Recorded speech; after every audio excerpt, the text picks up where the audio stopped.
Welcome to today's explainer. Have you ever looked back at a past version of yourself and felt like you were looking at a completely different person, like literally someone else? Well, today we're going to deconstruct a fascinating piece of writing simply titled Poetry by Ravi Kant. We are exploring this incredibly profound idea that a single human lifespan isn't just a straight, boring line from birth to death. Actually, it's more like a complex architecture made up of multiple, distinct lives, completely layered on top of one another. So let's dive right in and see how the poet totally shatters our traditional view of time and aging. We absolutely have to start right here, with the core premise that anchors this entire piece. The poet writes, I often feel like I'm living two lives at once. Two, not double. Now, what's really interesting here is that super careful distinction. Two, not double. He's not saying his life is just duplicated, or that history is repeating itself. He's arguing that we run on parallel tracks. We literally have entirely distinct, fully realized realities happening at the exact same time. It's an amazing hook, right? It totally forces us to rethink how we categorize our everyday experiences. All right, let's start with section one, the illusion of one life, focusing on childhood and the macro view. To really wrap our heads around this, we need to begin our chronological zoom in. When we're young, life is basically measured in these sweeping, highly energetic decades. Our milestones are massive and deeply satisfying. This era is all about the macro view of time, where just a handful of years feels like an absolute eternity. Just map out this rapid passage of early life. Look at how quickly the poet accumulates a sense of completeness. By the time he was in third grade, he was just 7 years old, he felt completely satisfied with the life he had lived. From third to eighth grade, he notes he was already living two complete lives. And then high school. Those 4 years felt like they gave him absolutely everything. So the crucial takeaway here is that by the 12th grade, the poet felt he had already lived so many complete lives that, in his own words, even if death came tomorrow, he honestly wouldn't have any complaints.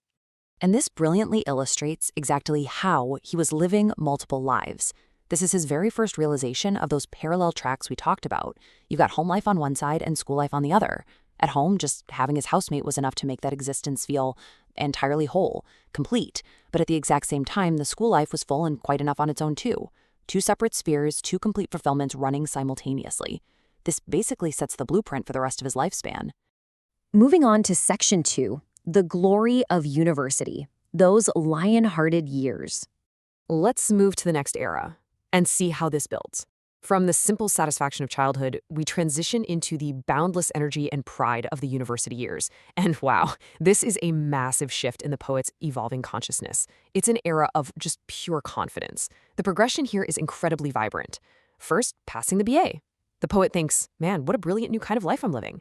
Then, post-graduation hits, and it completely separates his life from whatever came before. He describes developing the style and pride of a lion. And finally, the training days, an era entirely characterized by sleeping, having fun, and just riding that incredible wave of invincibility. He acknowledges that home life was still great, sure, but how could anything compare to university life? He was handed an incomparable era, just soaking up everything destiny had thrown his way. But then we hit section three, struggle, love, and loss, or the friction of reality. Because, of course, the lion-hearted years can't last forever, right? We kind of have to slow the pacing down here, because the narrative definitely hits the brakes. We're moving out of that protected academic bubble and stepping right into the agonizing frictions of the real world. The contrast is stark. The fun and sleep of training days are abruptly replaced by what he calls the days of despair.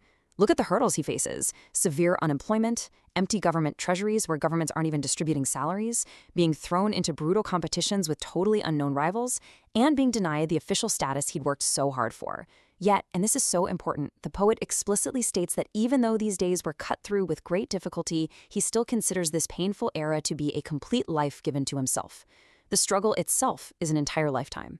But intertwined with that despair, running completely parallel to it, was love. How many ages of love have we lived? All love was pure. All the characters were gods.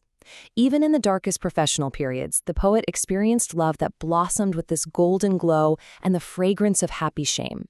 The people from his past are elevated to gods whose dignity, he says, still rests gracefully on his eyelids. So again, we see those two tracks, the harsh, biting reality of the outside world and the deeply pure, eternal timeline of love running right alongside it.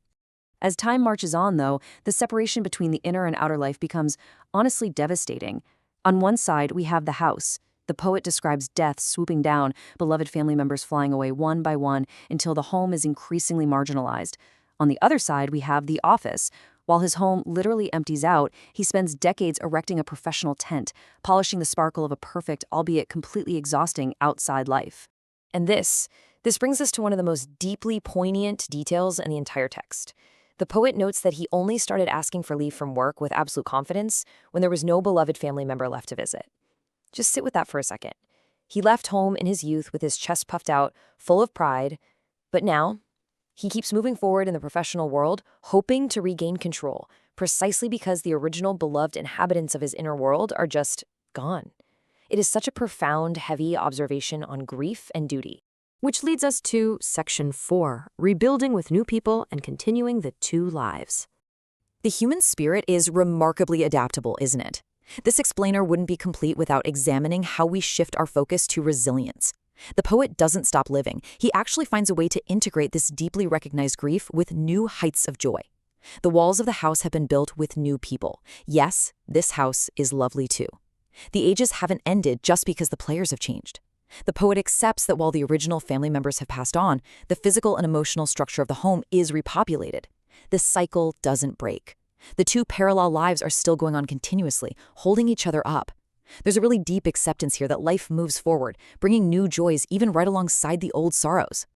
And finally, Section 5, A Lifetime in a Moment, the Microscopic Zoom. Now we transition into the final, most intimate stage of this journey. Up until now, we've looked at life in big, chunky blocks: childhood, university, decades of career and loss. But here, the poet's perception of time radically compresses. We are moving into the microscopic zoom. Notice this incredible arc from macro to micro.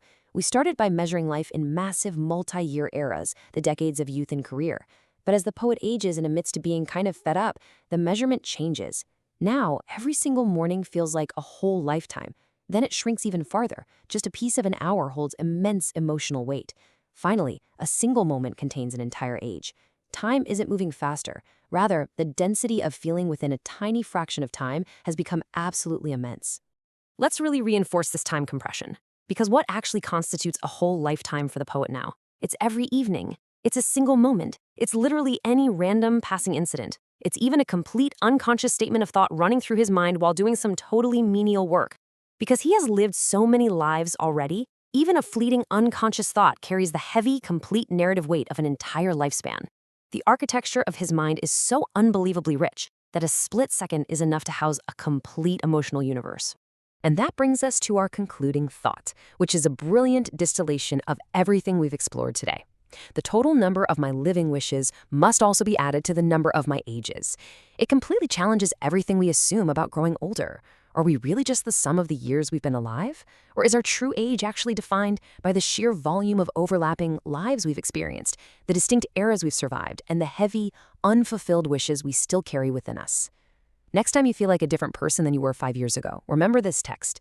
You weren't just getting older, you are accumulating entirely new lives. Thank you so much for joining me on this explainer, and keep learning.